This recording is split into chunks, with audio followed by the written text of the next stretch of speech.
everybody. Welcome back to another episode of Unpredictable. Today we have a guest with us, Corey Yoder. Woohoo. So, uh, Corey, you want to tell us a little bit about yourself? Tell us about, like, family, siblings. Yeah, I have 3 brothers and very amazing parents. That's my family. Okay. What do you do for your job? I am employed at Precision Pallet Shop in Addison, PA. I just heard a podcast of this guy that said he worked at a pallet shop and that was the worst thing he's ever done in his entire life. It's not the best. I don't enjoy it a whole lot, but Then it it works. makes some money. So Good. What's your hobbies?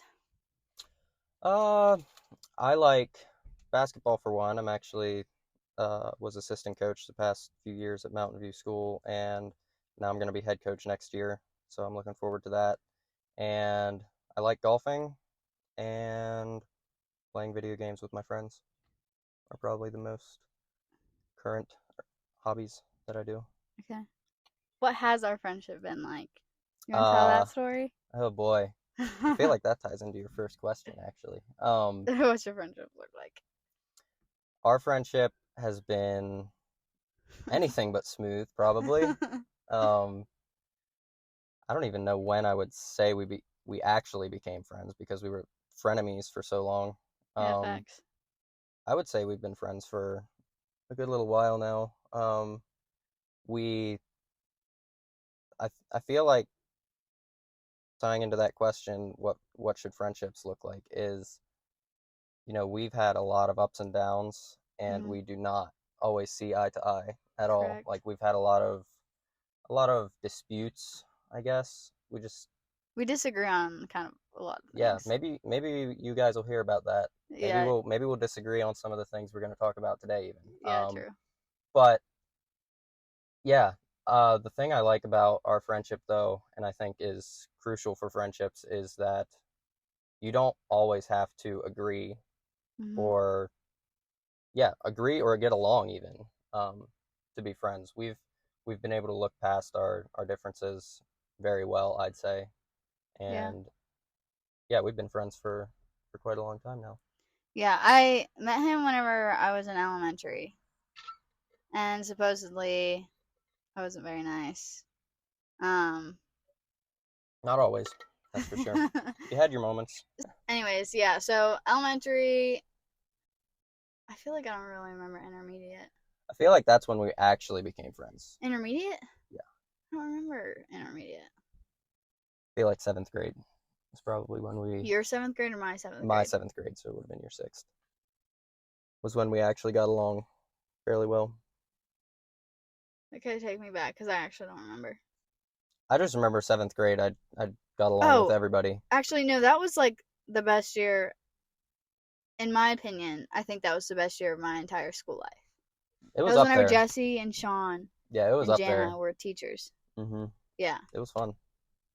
Good Anyways, time. yeah. And then in high school, That's when all the ups and downs, I guess, came because we both happened. grew up a bit, and then we just didn't see eye to eye on a lot of different things. Yeah. But here we Tough. are. Here we are. Better friends now, Yeah, I would say. definitely. So, yeah. Anyways, that's how me and Corin know each other. Grew up in school together. Um, so yeah, the reason why I asked Corey on for this podcast, I did ask some other people, but they were too much of a wuss to be on this thing. And I wish I actually would have thought of Corey sooner because I feel like Corey's gonna be really good for this podcast. I'm excited about Well, I hope. it. I'm just gonna speak my mind and hope that Go for it. it Yeah, resonates with people. 100%. So yeah, we can't. I came up with some questions, and I feel like we're gonna come up with. We're gonna say. Okay, wow, creating words. We'll talk about the questions I have written down, but I feel like that could kind of go fast.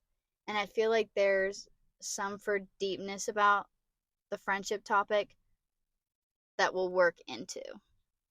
Potentially, yeah. I would say So, there's a good chance. yeah. So I'm curious how it will go. But, anyways, let's start her off with what should friendships, or maybe I shouldn't ask it. Well, I'll ask it in order. What should friendships look like? Do you want to go first or shall I go? I don't care. Well, I feel like I touched on it already as far as the way the way our friendship has been. Hmm. Um, you can't be afraid to let your friend know that you disagree with them Yeah. or that you agree with them.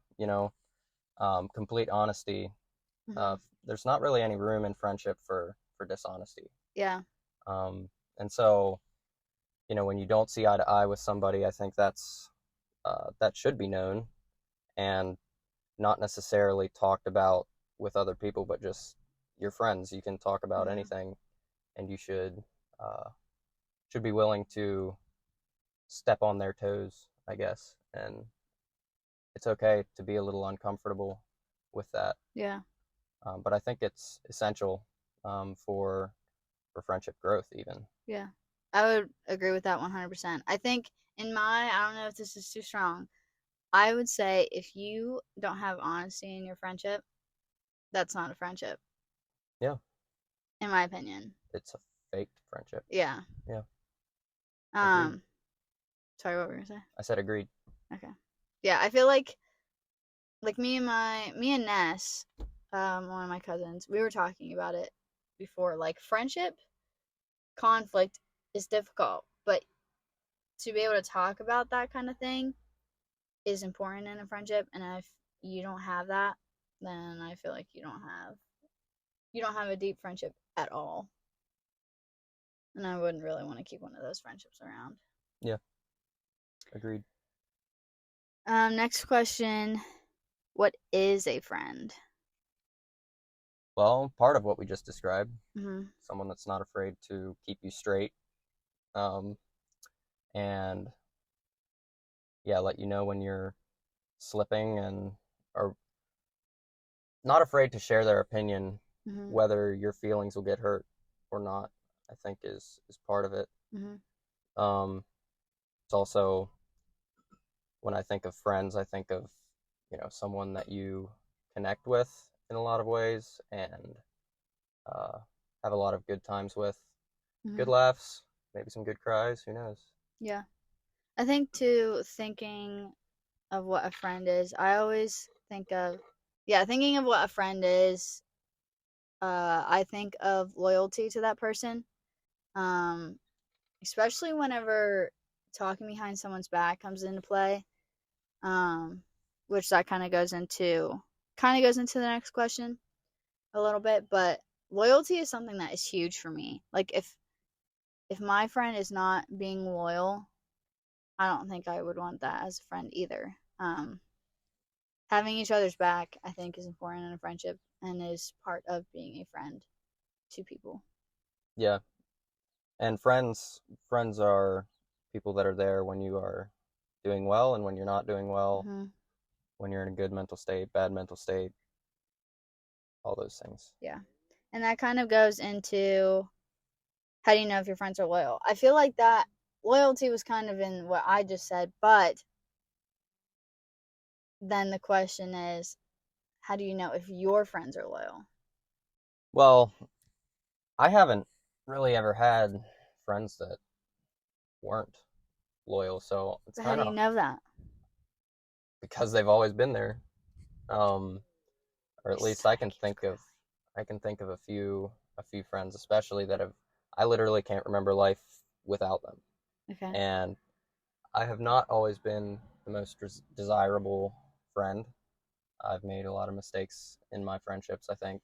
Um, yeah, I don't really know the disloyal feeling because they've just always been there for me. Hmm. Just being present, I think, is a big thing. And even if you're not with each other for a long period of time, just sending a text or something, letting them know that you're thinking about them or something like that. That's a good way to let them know that you care, whether it's been a week or a month, a year since you've seen each Yeah. other. Yeah, I'll stop there and let you go now. Go ahead. um, I know that I have had people, even family, talk about me behind my back. I think that's where I'm coming more from for the loyalty. How do you know if your friends are loyal? I feel like I don't know. I feel like I've heard, like, there are people that will tell me if this person has talked about me that I have no interaction with. And they're like, the people that are my friends that are loyal to me, they're like, hey, Karina, just so you know, this person was talking about you. And they normally tell me what it was. Um, and then I know that person's loyal, and whoever's talking about me is not loyal. And also to go along with that, me and Jeff talked about this a little bit, not in a podcast, but just a one-on-one conversation one time. Um, Talking bad about someone behind their back, either you feel like you have to one up yourself and put them lower on the pedestal to you, or maybe it is honestly something that you're just like, this person is just not a good person. That could be a thing. In that case, I wouldn't necessarily say that's gossiping, but I don't know. And then there's the other thing too of like, if they annoy you so bad, if they bug you so bad, why are you talking about them? I find it funny whenever. For me, this is the way I go about it. I don't know if this is right, Corey. You can help me out All right. if you think this is right. I'll let you know. If someone annoys me, or if I don't really get along with someone, I tend to just not be around them. Like for myself, I'm like, if I'm just gonna get annoyed, if we can't even agree, let's just give each other space. Let's just let each other live their lives and be good. But maybe that's not a good thing because then it's easier. It's easier if you like aren't if they're not really in your circle and you don't really see them. Then I think it would be okay. I have no idea what that would be like if that person was in my circle. I think giving each other space definitely has its place. Um, but I don't necessarily think it's right to just completely avoid somebody because you don't get along with them. So what would you do? If they're not your friend and they're talking bad about you behind your back or whatever, like if it's not somebody that cares a lot about you Mm-hmm. and doesn't necessarily care about your well-being and doesn't know you that well, Yeah. I would say don't really stress it. I mean, the, the people that are closest to you, you got to trust them Right. that they are helping you be a better person than somebody who doesn't know you at all and is just nitpicking any little thing that they might be Right. observing about you and talking about with other people. Personally, like I care what other people think, probably too much. But I think that if my friends are okay with me Mm-hmm. and my flaws, um, and they are bettering me, Mm-hmm. I shouldn't be concerned about what everyone else is thinking Mm-hmm. necessarily. I'm not saying that if somebody has a criticism that they actually bring to you that you don't look at that seriously because they're not really your friend. Yeah. Like you should consider what somebody is Yeah. saying. For sure. Don't just push it to the side because you don't know them that well. Yeah. Yeah. I agree. Yeah, that kind of goes actually into the next question. Is there a line of having a toxic friend? Um, so like what What do you you just mean said. by toxic? So I was listening to another podcast, and I feel like some people could take this way too far if they just think that their way is the best way. But that this guy was saying, what's his name? I don't know what his name is. I can't remember. But he said, if you have a friend that is just always so negative about everything you're doing is always like, oh, you're dumb. Like, that is not, like, you don't do that. Don't do it. Or even if, like, when you're trying to tell them what's going on with you, then they bring it back onto themselves.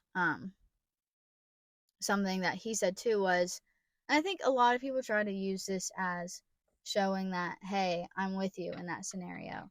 But some people, if they hear a story that someone was going through, if they kind of went through it as well, they kind of say something, oh yeah, like, I understand what you're going through because this and this and this happened to me. Some people use that to show them that, hey, I know kind of exactly what you're going through. But some people would say that they're just bringing it back on themselves. Like, instead of hearing and like talking with you about what you're doing, they brought it on themselves. What do you do if there's someone that is just always, always negative? I don't think it's good to hang out with somebody that's constantly negative. Mm-hmm. Um, in my group of friends, guys can be very blunt Mm-hmm. at times. Um, and like we'll joke around and say negative things Mm-hmm. in a joking manner. Right.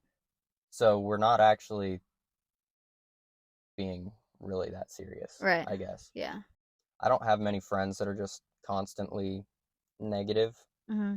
Uh, but if you have a friend that's just always being negative, no matter what, I don't know. Maybe ask them why they're so negative. I don't know. If they're really a true friend, maybe just ask them Yeah. why always so negative. I've never really had to deal with that, so I don't feel like I'm very qualified to answer that. But yeah, when I was looking over some of these questions and saw that one, I was like, why have a toxic friend? Like, Right. there's nothing about it that's beneficial to Right. you. Yeah. So why Yeah. Why have that? why have a toxic friend? Yeah, that's what I have on that. Okay. Why is it that you only have five-ish deep friendships? Corey says he doesn't know exactly what I meant by that. Not totally. So, from what I've heard, is you have about five friends that you tell your deepest, darkest secrets. I would say mine are. I have less than five. Okay, either that or less. Yeah, Yeah, either five or yeah. less. Yeah, like, I have a bunch of surface level friendships, but there is absolutely no way that I could go into my deep feelings or secrets with all the people that I'm surface level friends with. There's no way.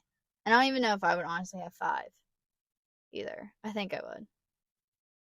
But yeah, because like, imagine trying to, all the people you're friends with, imagine going deep with all of those people. yeah. I think if you are open to going deep, it opens up a lot more Mm-hmm. for that friendship. But you do not want to just go there with anyone. Right. But yeah, I I try to be very open to talking, going deeper. It doesn't have to be about your deepest, darkest secrets. It can be spiritual. Mm-hmm. It can be a lot of different things. Yeah. So I try to be open to that, and that builds relationships Mm-hmm. very quickly if you are connecting with them Right. on something on a deeper level. Yeah. But yeah, I don't have five really, really deep friends that I Okay. tell everything. Okay. Yeah, they say it's either five or less.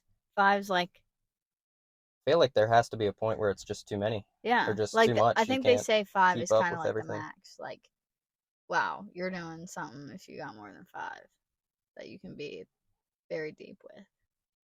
There are probably five that I could, um, that would be willing to listen to me, and not necessarily people that I even like am super, super close to, just, you know, uh, older, wiser people. Going deeper with them is not always. I mean, that's actually a really good thing because they have so much more life experience. Yeah. Yeah, I agree. But again, you don't want to do that with just anybody. It's got Yeah, to be someone you trust. right. How do you deal with conflict in friendships? Do you want to go first? Sure. Okay. Um,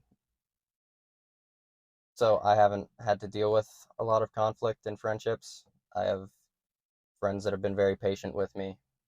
But I think in thinking about it, probably the biggest keys would be to pray for that friend and pray for your friendship in general.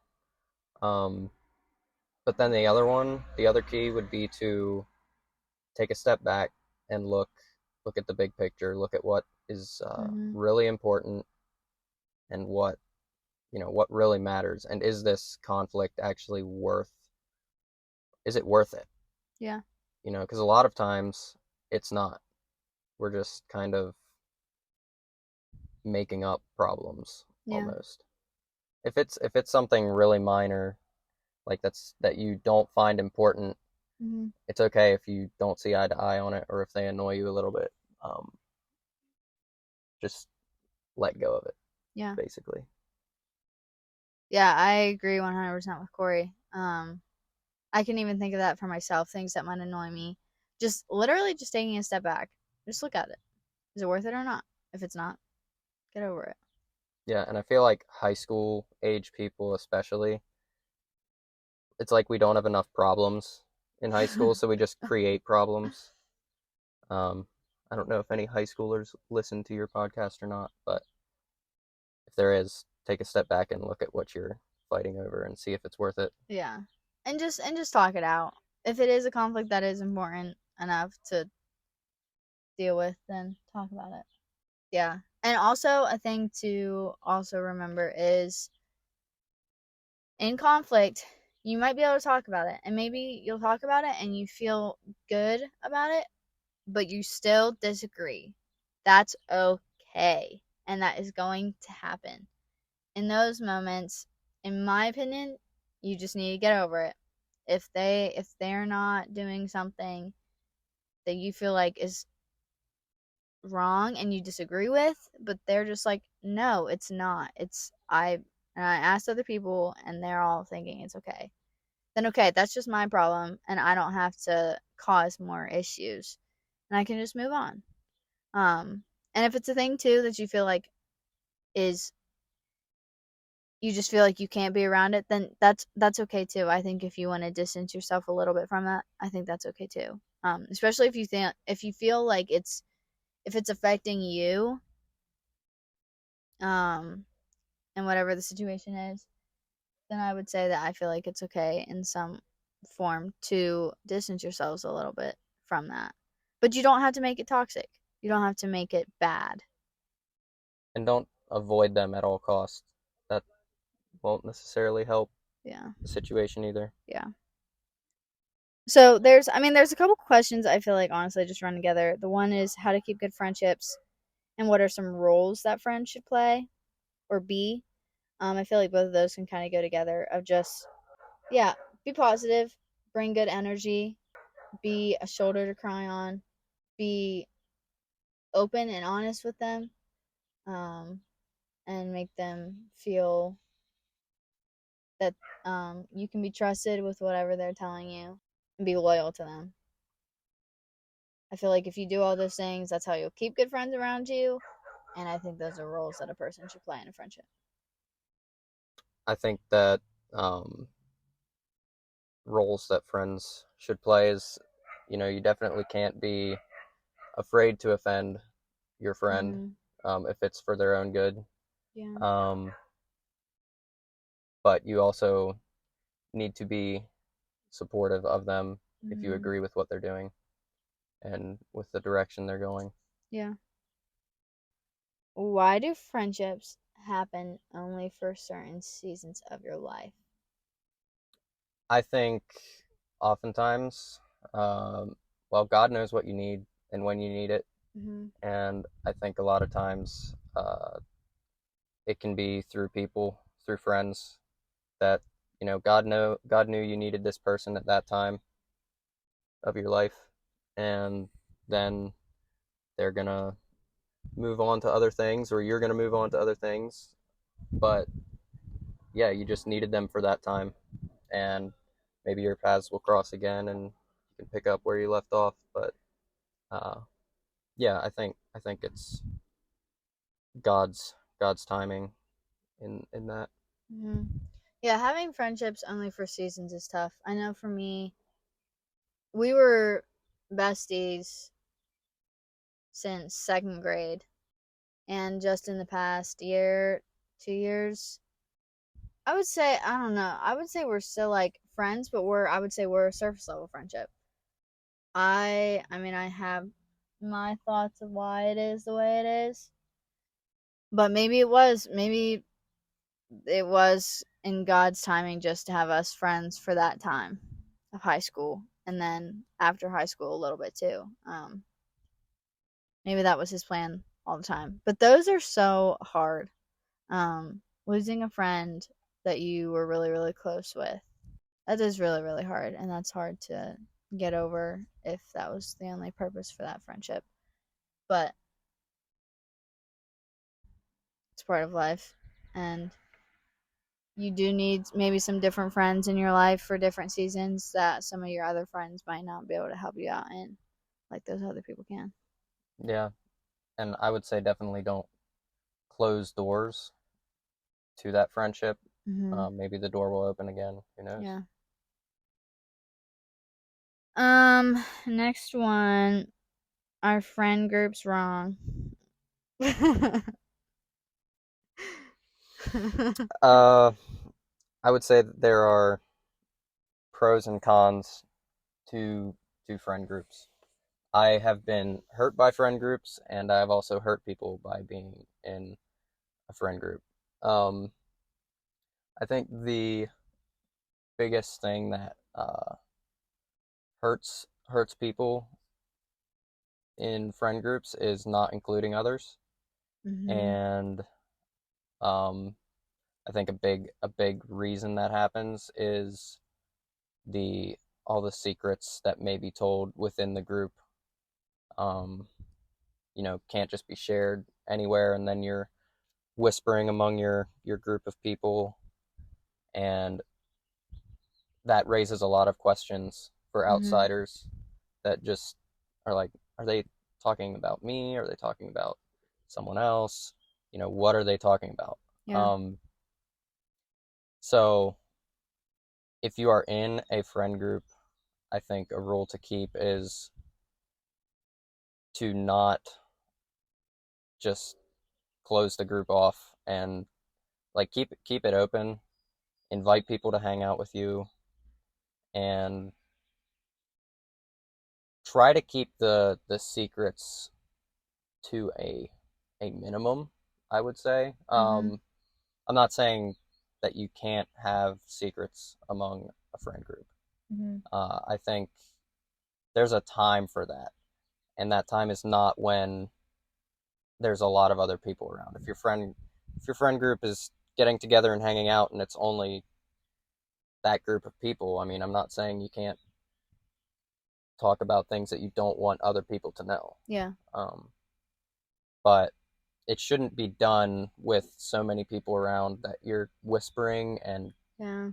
giggling, or whatever. Yeah. um yeah, I think that's all I'm gonna say right now. Maybe I'll say more after you're done. I don't Okay.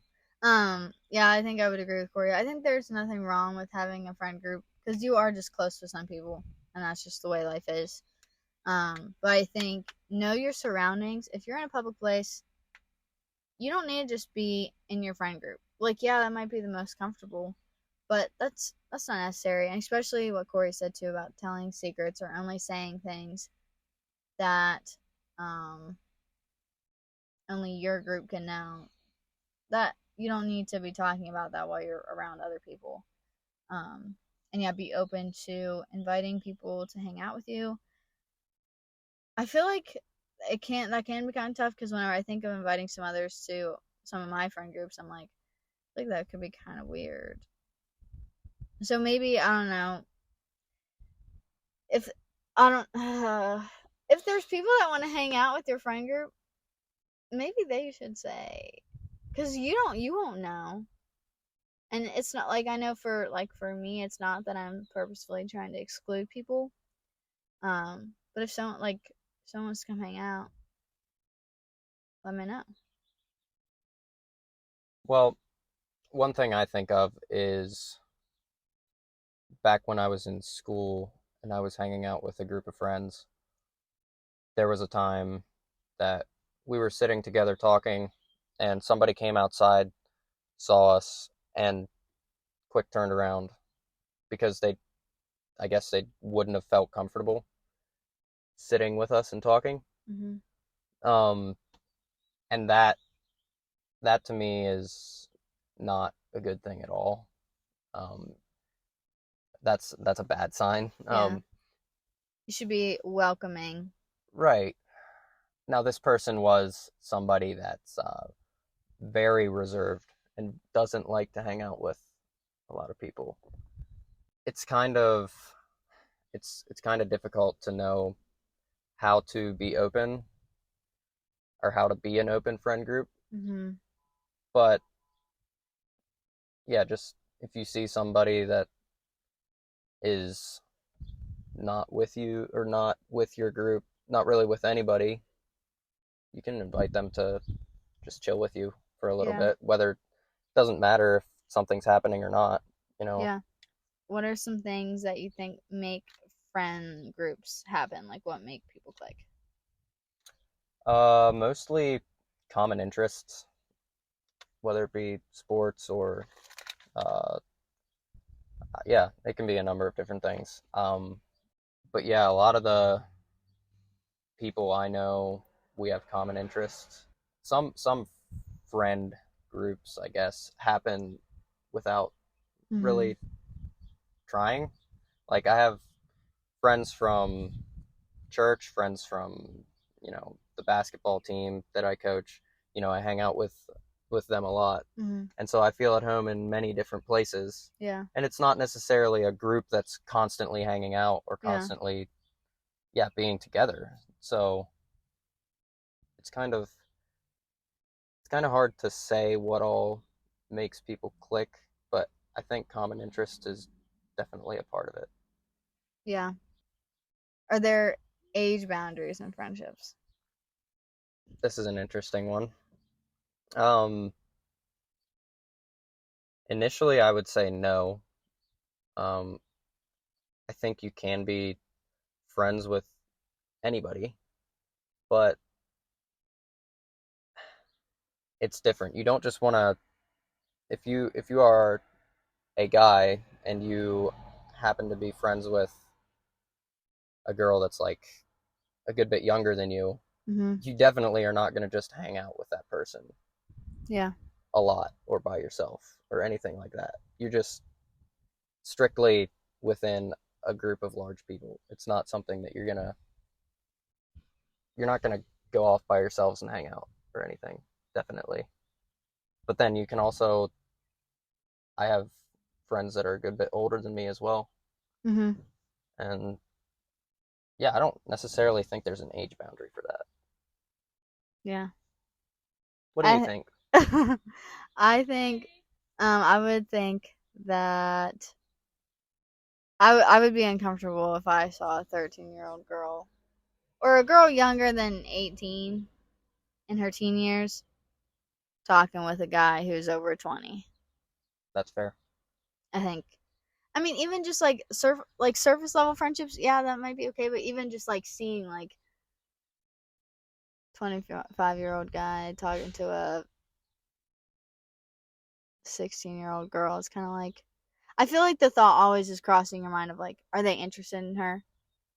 Well, I mean, it's good to be aware of those things. Yeah. Um, but yeah, I know what you're saying, but it's still I mean, so our youth group, for example, does things differently than a lot of youth groups. We don't have sponsors or anything like that. Oh. We like people come to youth group that are like older than 25. Yeah. So we have older people in the youth group, or older for youth. Mm-hmm. So we have people like that, and then we have, young youth like 14, 15. Yeah. And that, guys that are, 25 talk to girls that are 15 at youth, but it's not like they're off by themselves talking or anything. It's just like common conversation, Mm-hmm. and I don't know if they would be like, yes, this is my friend. It's definitely surface level. Um, Yeah. and I think that's totally fine, but I think it's good that, you're aware of those things Yeah. for sure. And maybe, yeah, I think it's worse, especially if you know they're talking like over phone, like if they're texting. Yeah, don't do that. It makes me uncomfortable to know that a guy who's over 20 is talking to a girl in her teen years over the phone. Yeah, that shouldn't happen. I mean, that's the last question on the thing on my notes. I feel like if there's anything else you want to say, go for it. I think the thing I want to say is, I think I tend to, whenever I was thinking of friendships, I think how it started off was, my friend asked, what's the difference between you hanging out with the two different friend groups? I said the one picks on each other a lot, and the other one just vibes out to music and plays Settlers and hangs out. And the other group plays Settlers too. But I think with the one group, I was questioning. We pick on each other a lot, and I don't think that's not necessarily wrong. I think if you pick on someone more than what you can have real conversations with them, I think that would be wrong, and then that's unbalanced. I think you need to be able to have just as much real conversation and normal conversation as what you do with picking on each other. You need both in friendships. Yeah, I just want to be someone that people can feel comfortable, and that they feel like they can trust me and they can be honest and not get judged for, and also be able to have a lot of fun, and that, like, in the joking, they know it's all jokes and we're just having a good time. Don't be one of those people that makes a joke that's slightly real. Do not be passive aggressive. If you have an issue with someone, talk to them about it instead of being like, yeah, you're kind of mean. But yeah, Corey, how'd you feel doing this? Was his first podcast ever. How'd you feel? I was nervous to start with. We were I don't both really nervous. It was I it was don't very like odd. the thought of being recorded as I'm talking, but Hmm. it's not that bad. Well, thank you, Corey, so much for being on this podcast. Yep. I Thanks for having me. appreciate it a lot. All right. Well, thank you guys so much for listening. Also, I will say this. Sorry, I have been so crappy with posting.